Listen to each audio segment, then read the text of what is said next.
All right, all right. Welcome, welcome.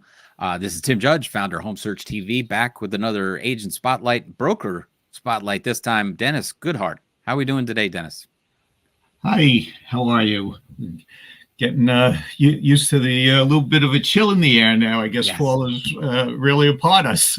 Autumn is in full swing here in the Northeast. So yeah, very Yeah, exciting. I love the trees. I love everything that goes on in the fall and the fire pits. I had a fire pit last weekend. It was fantastic.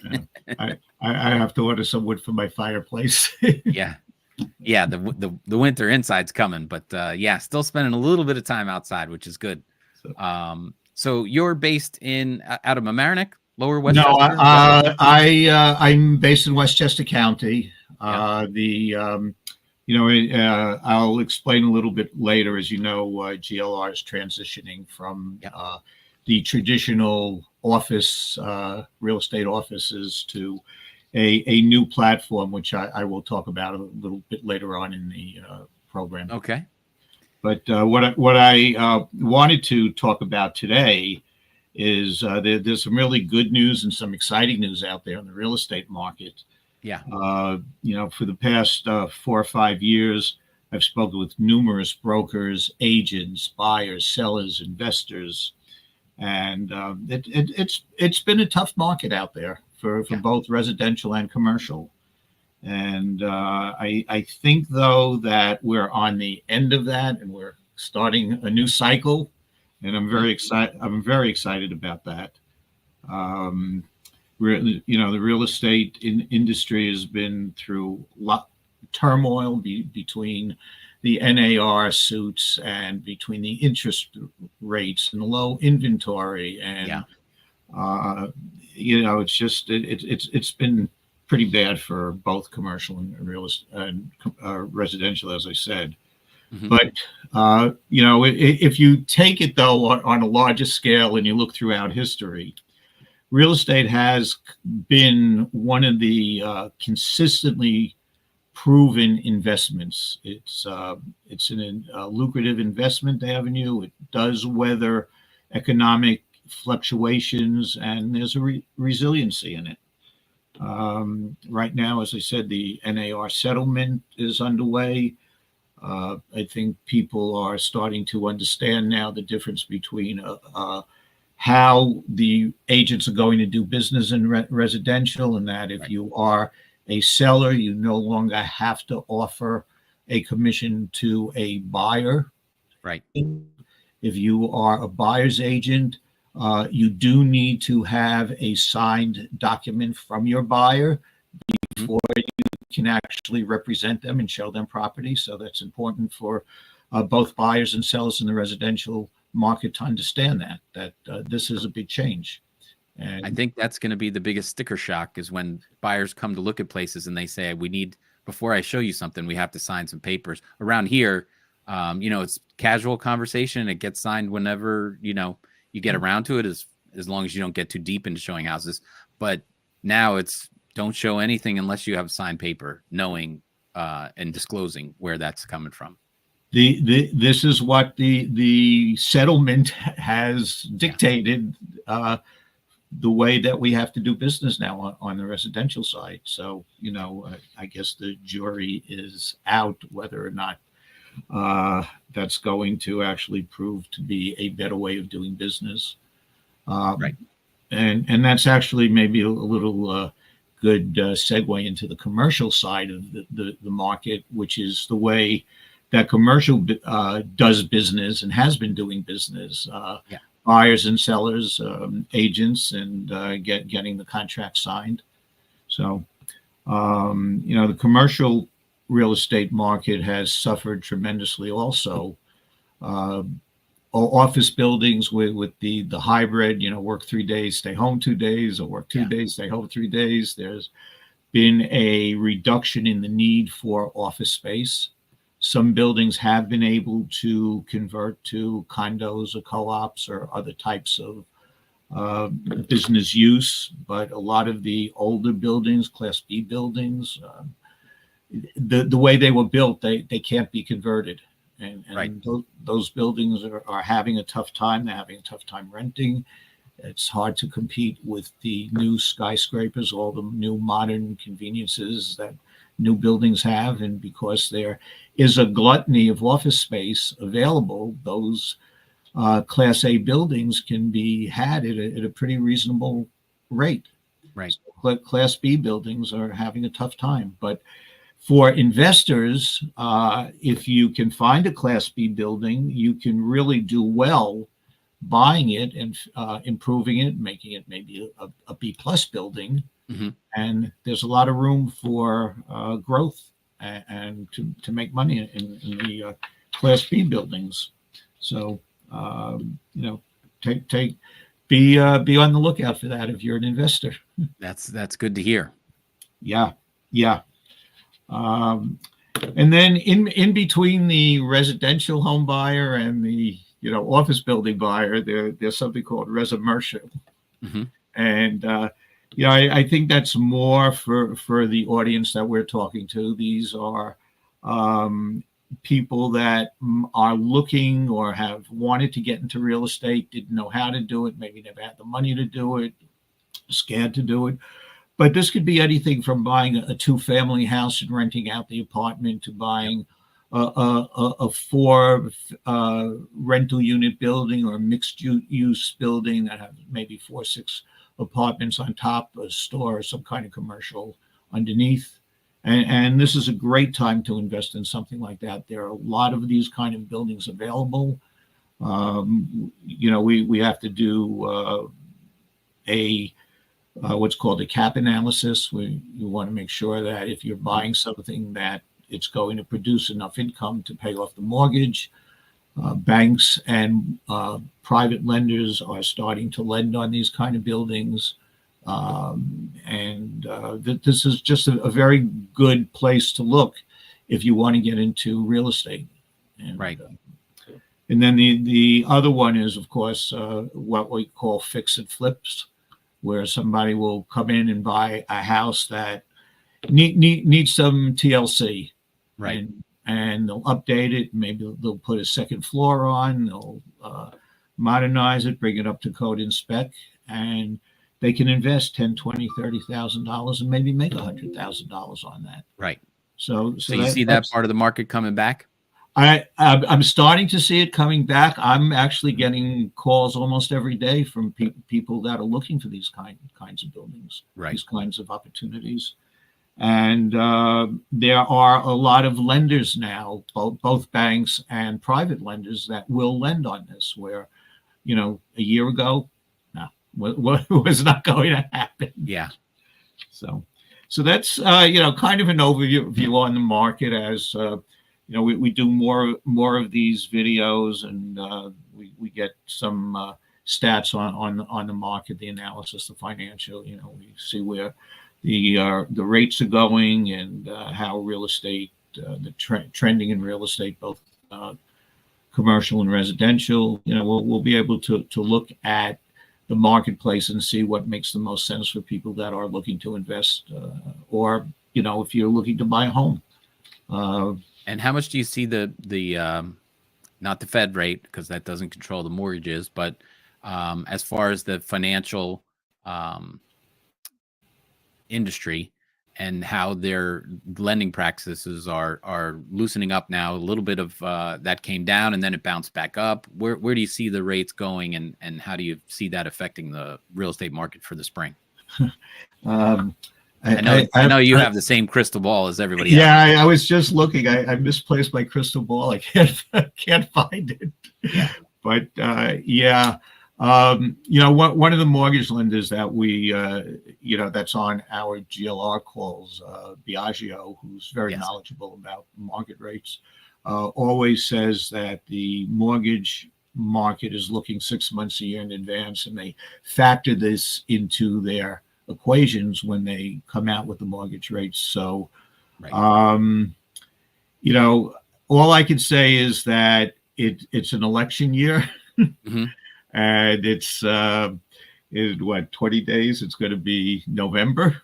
Yeah. And I would not be surprised if we see another interest rate cut before the elections. Oh, you think it'll come that soon, huh? I do, but like I said, I don't have a crystal ball. Right. Okay. And then you think that they'll not be as aggressive as they went up. I don't think they'll be as aggressive going down, but that would make for a much more fluid spring market, residential mostly, but that would affect a little bit of the commercial side as well. Well, yes, and that would be one of the impetuses, if you will, for lowering the market rates, the interest rates, because we will be coming into our selling season on the residential side. And, make no mistake about it, home buying is a huge piece of our economy. Yeah. I don't have the exact stats on it, but, personally, I think that the Fed did a big disservice to the U.S. economy by keeping those rates high and keeping people out of the market. Right. I have two adult daughters that are married, and they can't even think of buying a house. Right. And fortunately, both of my daughters do fairly well, financially, and it's not even a thought that they're going to buy a house. So, so I think will rates go down to 2 or 3% again? Highly unlikely, but I think if they can come down to 4.5%, that would be a pretty good place for them. But I think that would spark a lot of action. I think I read somewhere last week that the average consumer has, I think it's a 5.25 rate. So they're not going to want to refinance unless they see 4.75 out there, and they're not going to want to move until they see something like that. A lot of people have pent up demand, so they will be moving if it gets closer to 5 than closer to 6 of where we are now. So the Fed, I'm sure, wants to spark a little bit of action, but they don't want it to go crazy. They, the last week, the job numbers were pretty good. Everybody's got a job that is looking for one, it seems. And then the CPI inflation has come under control somewhat. So they don't want it to catch fire and everything starts heating up, and because then inflation will come back and people start throwing money around. But we're not at that point yet. But we do need a little fluidity, I guess is the word I'm trying to think of. I like that word. Yeah, that works. And I think we also need to see what's happening. Not to get political, but to see what's happening in the Middle East, and the people panic. And even though the United States, I think now is like the largest oil producer in the world, and we have like billions of reserve barrels. Something happens and oil rates go up, fuel goes up, and that could set the inflation rate. That's an important thing. I mean, the easiest way to put a little bit of money in people's pocket is to make gas a little bit cheaper for home heating and for your weekly fill up or whatever it is. But with the Middle East unstable, those oil rates spiked up a little bit in the last couple of weeks, which is never good, because I just filled up my oil tank at home too, so I saw that happen. So everybody keeps you got to keep an eye on every direction where you can save and what's going on. We've all seen it. I think food costs, the cost to feed a family. I won't mention the name of the chain that I like to buy at, but it's it's a fairly well-known chain, and they work very aggressively to keep their prices down. Right. And I have seen over the last couple of months, prices inching up, maybe by a nickel or a dime.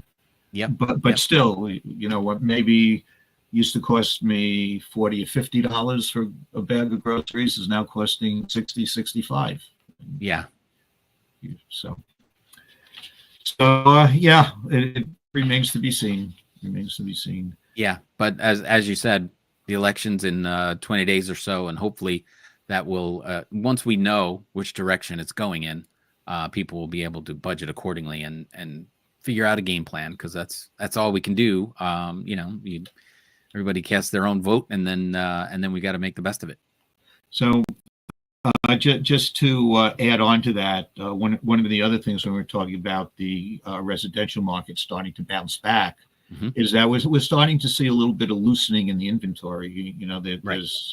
There's an anomaly in residential that has never happened before. There's a shortage of houses. There was a high mortgage rate, and the cost of housing was very high. So now the mortgage rates are coming down, the interest rates are coming down.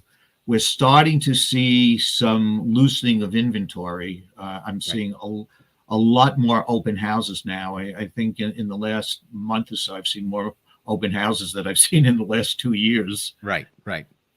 And in the past, there hasn't been a time enough for an open house. You put it on the market, and if you're going to have an open house on Sunday, it's got offers by Monday or Tuesday. So, we're looking for a little bit more realistic time frames, and be able to get out and market the house properly. So I think people are still there. There are still some bidding wars going on, but it's come down a little bit, and I think for people that are obviously looking for a new home, people that are looking to sell their home, this is a good time to do it. This is a good time to do it. Traditionally, we always hear that, oh, it's the winter, nothing, wait until the spring.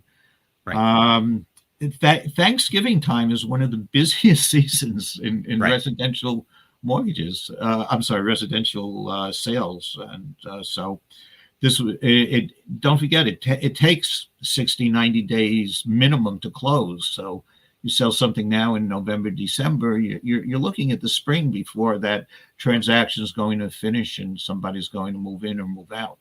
Right. Yeah, definitely have to plan ahead.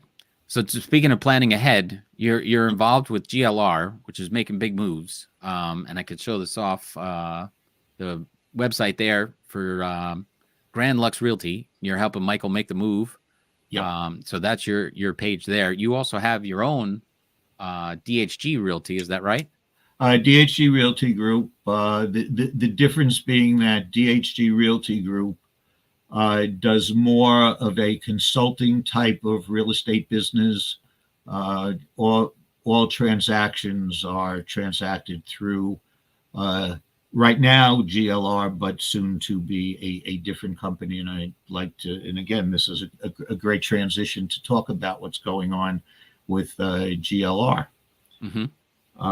So, I had mentioned before that over the past 4 or 5 years, I've spoken to hundreds of brokers and agents and sellers and buyers. And it's been a tough time for the smaller independent broker, regional, as you know, GLR, we were at one point up to 6 offices. We had 235 agents. But it having a brick and mortar business is very, very expensive. And with the commissions, being very tight, it was very difficult for an independent broker, a small broker, regional broker to really stay in business. And what we found out is that if there was some way for that regional broker, that independent broker, to still provide that one-on-one service, that neighborhood service, that local feel, but be able to compete with the national franchises on the back office, with the advertising, with the digital marketing, with being able to transact a deal quickly and electronically, that would be something that they would be very, very interested in.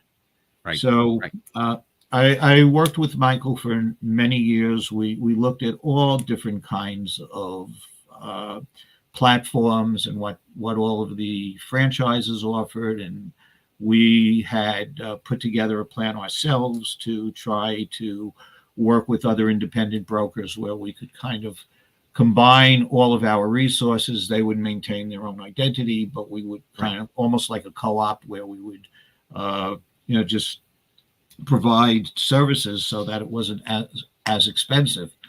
But you still had the brick and mortar costs. You still had all of the E&O insurance, and it was just very, very, very tough. Anyway, so looking through all of this, Michael did find a platform that he was very excited about. It's called EXP Realty.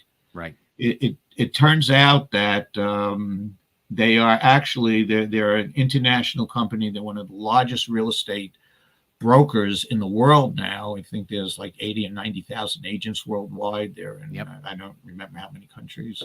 But what's great about EXP is that there's a couple of different ways that you can make money if you're a broker, if you're an agent. For brokers, though, it provides there's a security net that EXP can provide that a independent broker just doesn't have on their own. And they provide all of the services that you need, and they are up on the latest technology. I think the company has 2,000 employees that are dedicated to supporting their agents and their brokers. And as I said, a couple of different ways to make money there. And, we could talk about that in future programs.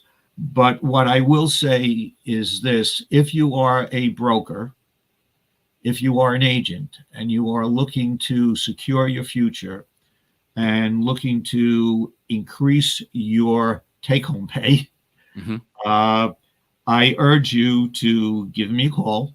Right. And, let's talk about if EXP might be the right move for you.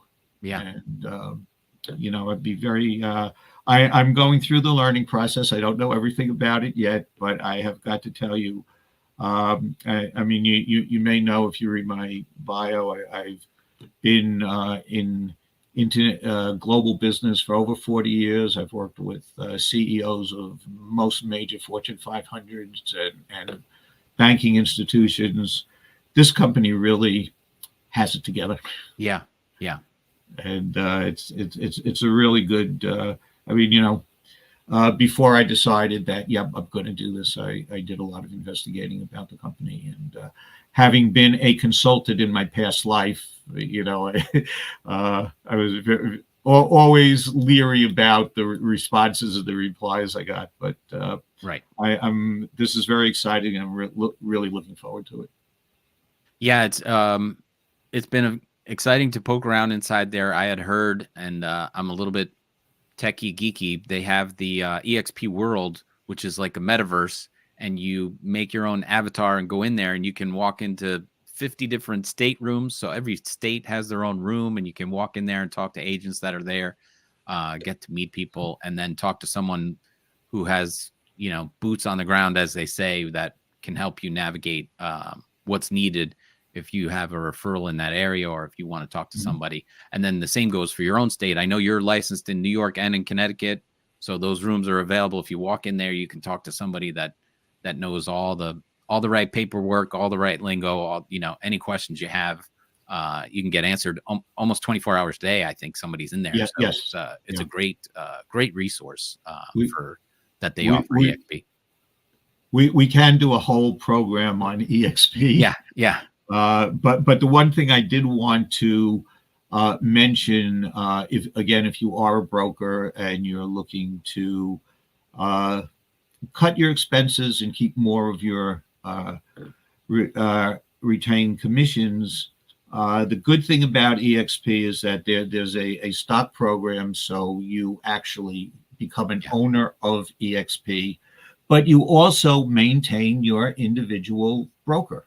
So, we are not giving up the name GLR. We will be GLR EXP.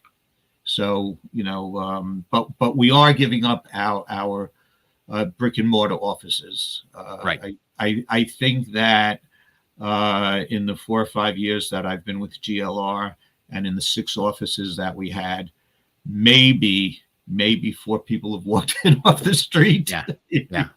And everything is done electronically now, and anyway, and so I don't really, it's not like the old days where a broker had their listings and you had to go into the office and look through the book, or they even sent it to you on email. Everything is, and you put your listing on your local MLS, and somebody's interested in it. You press a button and you send them the listing. So, and you started a little bit before me, but when I started, we had that 2-inch book that came out once or twice a month, I think it was, and you just look through it like when we were kids and looking through the Sears catalog. It was quite different. And then I was helping out agents in my office, learning how to search the internet or search the MLS for listings, and then they'd print them out and bring them with them on appointments and stuff. So we've come quite a long way from there, and now no one has to leave whatever chair they're in to see what's out there. A lot of times when I get a call from a prospective client, I mean, they already know what houses they want to look at. Yeah. You go on Zillow, you go on homes.com, everything is out there. It's, unless it's what we call a pocket listing or off market, it's going to be there and it's available to the public. So, and that's the thing. Serious buyers are going to do their own research, like we were talking about early. Yeah. And they're going to see, things that are out there that are for sale by owner, or, pocket list. They'll find the agency that's advertising something that's not everywhere else. And then, hopefully they want to get their own representation. That's what the whole lawsuit is about. Really securing and paying for your own representation and understanding what that means. So I'm sure that's going to have value when it's explained properly. And that's the whole thing that came out this summer.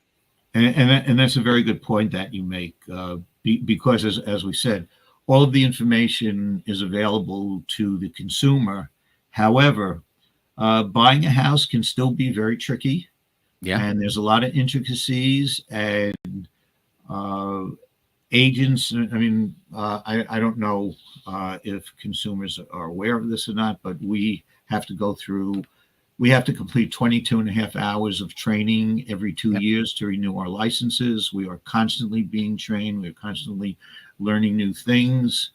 And I believe statistics prove that people that use agents, especially NAR agents, on the selling side, typically will end up with maybe up to $90,000 more on the selling price. Yeah. And people that use an NAR agent to buy, because we know the market value, we have the ability to do a CMA, a market analysis, and tell them what that house is actually worth. Right. And so, we do bring a lot of value to that sale. Right. And for, people that argue, well, I don't want to pay you, I could tell you that we earn our keep. Yeah. And you will benefit from being an agent, especially an NAR agent. Yeah, I think so. And basically, people just think of it as the price tag. Like, houses sell for what people want to pay for them, right? And there's no way around that. If they see a value, they're going to do it. The real value of what an agent brings is all the intricacies and the legal stuff and the environmental stuff and everything else that goes into making that transaction happen. Someone on your side representing you for that, so you don't miss a beat in that transaction, is where the value is. It's not in, just I like the house and this is what I'm willing to pay. That's easy. Anybody can do that. It's the nuts and bolts and the transaction that's involved, where you need a professional on both sides. I mean, would I love to do both sides of a deal? Yeah, sure. But you want to line up somebody that has your best fiduciary responsibility to you in that transaction, because it's a gigantic transaction with so many moving parts that you need somebody that does it on the regular and on your side. And that's where the value comes in, not in just opening a door and then picking the price, because that's, That's the stuff that they say, oh, a monkey could do it.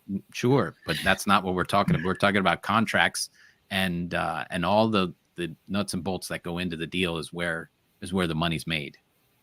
And to add to that, there are a lot of scam artists out there. Sure. And you'd be surprised how many people think they're buying a house. Give somebody $300,000-$500,000, and all they have is a piece of paper with a worthless signature on it. Right. So people, please be aware of that. And to your point about the representation, if you find an agent you like, that agent is still able to do both sides of the deal. Sure. Yeah. Okay. And again, but the agent does have to let you know that he or she is representing the buyer and the seller, and both the buyer and seller need to agree with that. When we train to take our license, and when we go through the licensing procedure, there is a lot of information. There's a lot of information that we have to know and understand about the being ethical in representing both the buyer and seller, because we have knowledge that could be advantageous to either one of them, and we've got to walk that fine line down the middle where we have to you have to kind of split your brain in half. This is the buyer side, this is the seller side, and as the famous saying goes, never the twain shall meet. Yeah, exactly. Well, I think we could talk for hours because we both have a lot of experience, and you've been in it longer than I have. So we could do multiple shows. I'm happy to have you back when you can carve out some time, and we can have more of this conversation. Was there anything we left out that you wanted to hit on today? But no, actually, I thank you for allowing me this amount of time. And I think I at least for today, I was able to make all the points that I wanted to make, and I hope that to do this on a more consistent basis, and each time we'll get more into specifics. Yeah, wonderful. All right, well, Dennis, your number's there, and I put up your email as well before, so if anybody wants to reach out to Dennis, please, there's his email and his number, 914-588-6005. If you're looking for anything in New York and Connecticut, and then consulting even outside the area, right? Yeah. You have investors all over and do consulting on that. So that's even more valuable. Wonderful. Well, thank you again. And we'll have you back as soon as we can. Wonderful. Thank you again. All right. Very good. Bye, everybody.